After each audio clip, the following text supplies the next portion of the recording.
Kia ora, good evening. We begin with a developing story on a pest that could have a devastating effect on our fruit crops.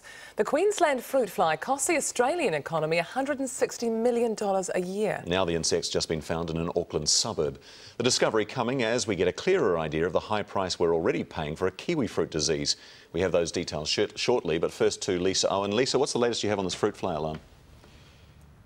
Well, as you've heard, it's a single male Queensland fruit fly that's been found somewhere in the suburb you can see behind me, Mt Roskill area. It was caught in a trap, and this is part of routine surveillance. There's about 7,500 of these traps around New Zealand, and the one in the suburb below is where they have found this single fly. There's no evidence that there is a breeding population at this point, but they're taking it incredibly seriously, and a senior response team has swung into action. There's about 45 people working on this at the moment, and to begin with, they are checking properties in the area.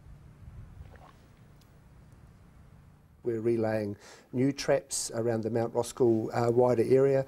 We're actually monitoring those. What we're actually looking to do is to identify, hopefully, that this is the only single male Queensland fruit fly that is here. Lisa, why should we be so concerned about this fruit fly? Well, this fruit fly attacks about 100 different species, fruit including pip fruit, grapes, feijoas. Now, the horticultural industry is obviously worth a lot to New Zealand, about $6.5 billion a year. And this fly also has a very fast life cycle, so it can breed very rapidly. There's work going on behind the scenes at the moment to speak to our trading partners to make sure that there's not too much concern spreading about this, because reputation is everything. And as you can imagine, growers are nervously waiting to see what is found in these suburbs.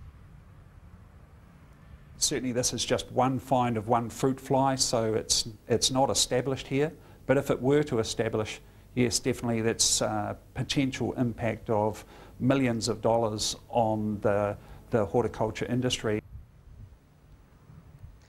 We don't know exactly how this fruit fly has come into the country, but it's believed that it's probably been brought in by a traveller on a piece of fruit, which raises the issue of border control. Now, the Labor Party has raised some concerns today, saying that National has slashed frontline border control staff, and that this comes back on them. They are responsible for it. In Auckland, Lisa Owen, thank you.